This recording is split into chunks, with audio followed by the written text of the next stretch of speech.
Welcome back, Wolfpack. This is lesson 4.5 on trigonometry. We're kind of moving into a slightly new subject. This is all about triangles, and specifically right triangles, but we're going to be using our calculators a lot. So you'll need to make sure that you have a calculator every class period. At the beginning of every class period, you're picking up a calculator, or you can use your own. So our essential question is, why do you need trigonometric ratios to solve right triangles? So trigonometry ratios only work with right triangles. And it's from the perspective of an angle. So we're going to use the words sine, cosine, and tangent.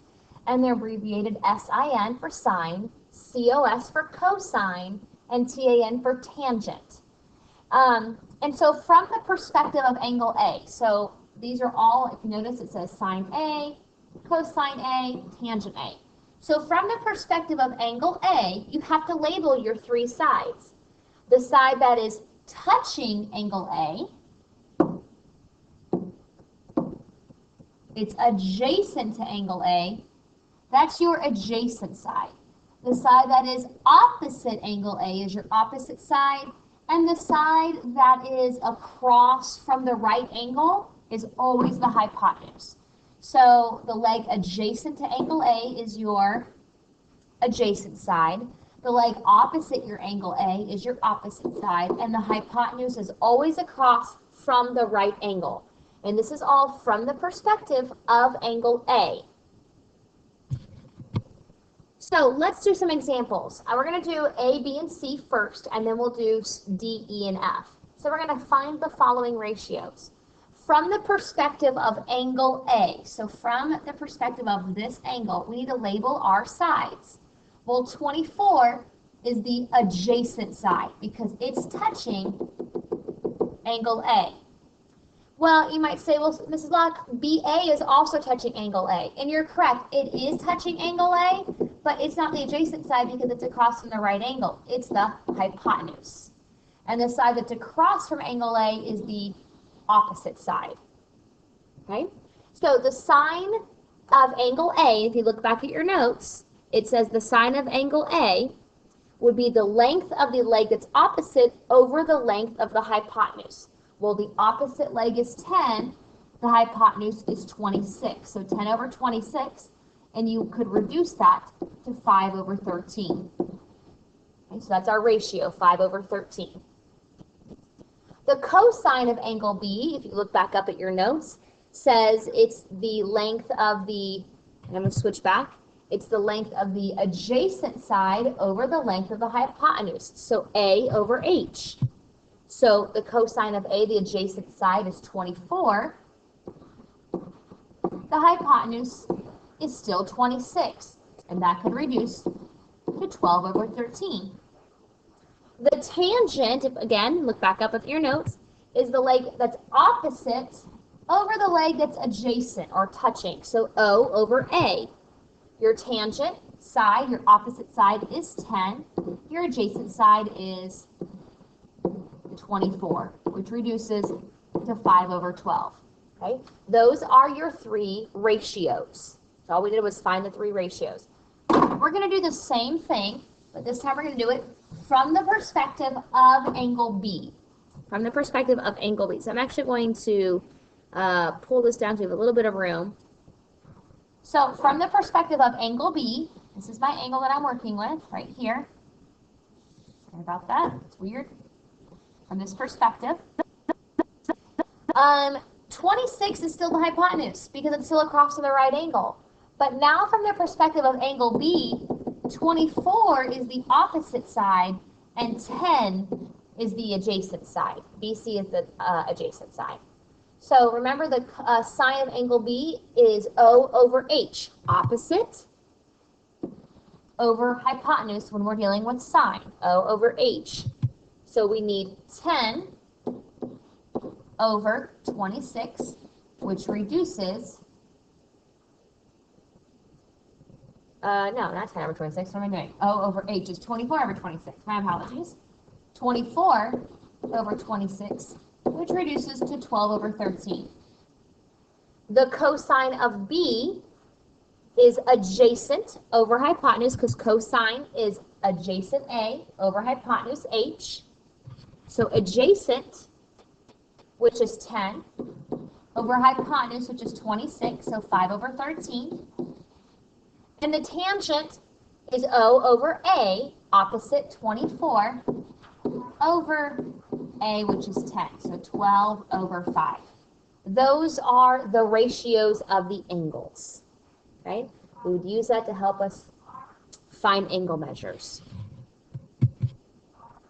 Cofunctions are two things that work well together. So the cosine of an angle is equal to the sine of 90 minus that angle.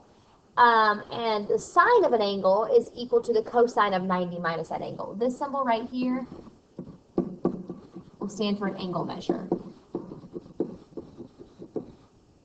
And I spelled that wrong. My apologies. There we go. So sine and cosine are cofunctions of something. So think about it. In a right triangle, one of the angles is 90 degrees. So that means the other two angles have to add up to 90 degrees also. If one is 40, the other one has to be 50 because they have to add up to 90 as well. So that way 40 plus 50 plus 90 makes 180. So the cosine of an angle, let's say it's 20, it's going to be the exact same thing as the sine of 90 minus 20. 90 minus that angle. So 90 minus 20 is 70. So if you were to take your calculator and you were to hit 20 and hit the letters COS, which is cosine, you would get 0.9397 when you round it. And if you were to hit 70 and hit the sine button, you would get exactly the same thing, 0.9397, because they are cofunctions, they're equal to each other. So the cosine of 42 is 0.743. We have to find the sine of 48. Well, 42 plus 48, they add up to 90. So they are cofunctions of each other. The cosine 42 is the same as the sine of 48 because 90 minus 42 is 48, but you can double check me. Take your calculator, hit 48, hit sine, and sure enough, the sine of 48 is also 0.743 ... So another example, we'll do some more examples in class of cofunctions. But if one is a sine and one is a cosine and the two numbers add up to 90, they are cofunctions of each other. So example 3, find the value of x. We're going to round to the nearest tenth. So this is where our ratios from the top part of the problem, we start using them. If I have one side of a triangle and I know one of the angles of a triangle, I can find the other sides. So they give us 29 degrees. So from the perspective of this angle, I need to label my sides that I'm using. So this side, that's 5.4 long, that's my adjacent side. So I'm going to write an A for adjacent. And then X, oh, I wanted that to be a different color. Let's see here. There we go. X is a side that is opposite the angle, so I'm labeling that O. Now, on this side right here, it's the H, but I'm not going to use it because I'm not trying to find it, and it doesn't have any information it can give me. But I know it's the hypotenuse because it's across from the right angle. So you're going to set it up just like our first problem. It said sine of A, so sine of the angle equals the length over the length. That's what we're going to do now. We're going to do the words sine, cosine, or tangent, and use it to find x. So from the perspective of 29, I need to use my opposite side and my adjacent side. Well, am I going to use sine, cosine, or am I going to use tangent? So look back up at the ratios that you have at the top of your page. If you have the opposite side and the adjacent side, are you using sine? No, sine is opposite and hypotenuse. Are you using cosine? No, cosine is adjacent and hypotenuse. Are you using tangent? Yes, tangent is opposite and adjacent. So we're going to be using the opposite side and the adjacent side. So I'm going to write the phrase tangent. And I know my angle measure is not just angle A, it's actually 29 degrees. My opposite side is x. I don't know how long it is. My adjacent side is 5.4. So my goal is to solve for x. So whenever you have a variable, your goal is to always get the x by itself, and we're going to round to the nearest tenth. So what I do right here is, since x is being divided by something, all I have to do is simply multiply both sides by 54. And now I have 54 times the tangent of 29 times the tangent of 29 equals x. So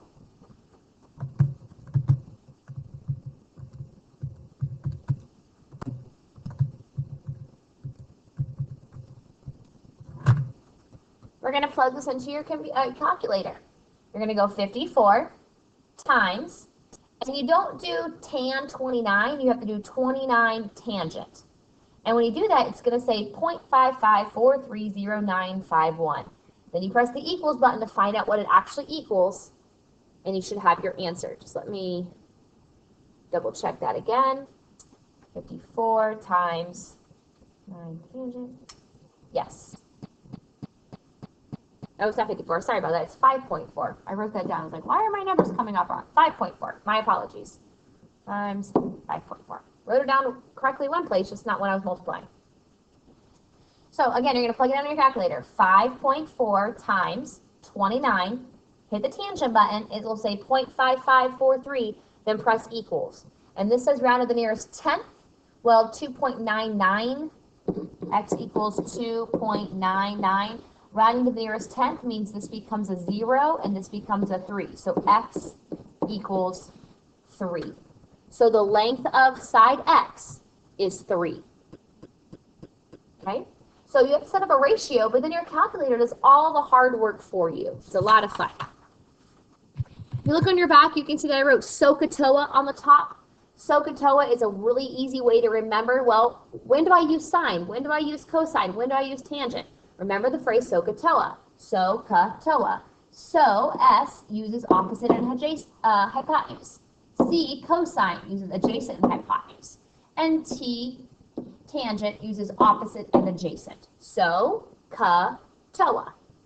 We will do the backside together in class. Again, I do understand that this is new content for you, but it's a lot of fun. We get to use a calculator for it, and I think you guys will really enjoy it. Hope you have a great day, Wolfpack, and I will see you next class.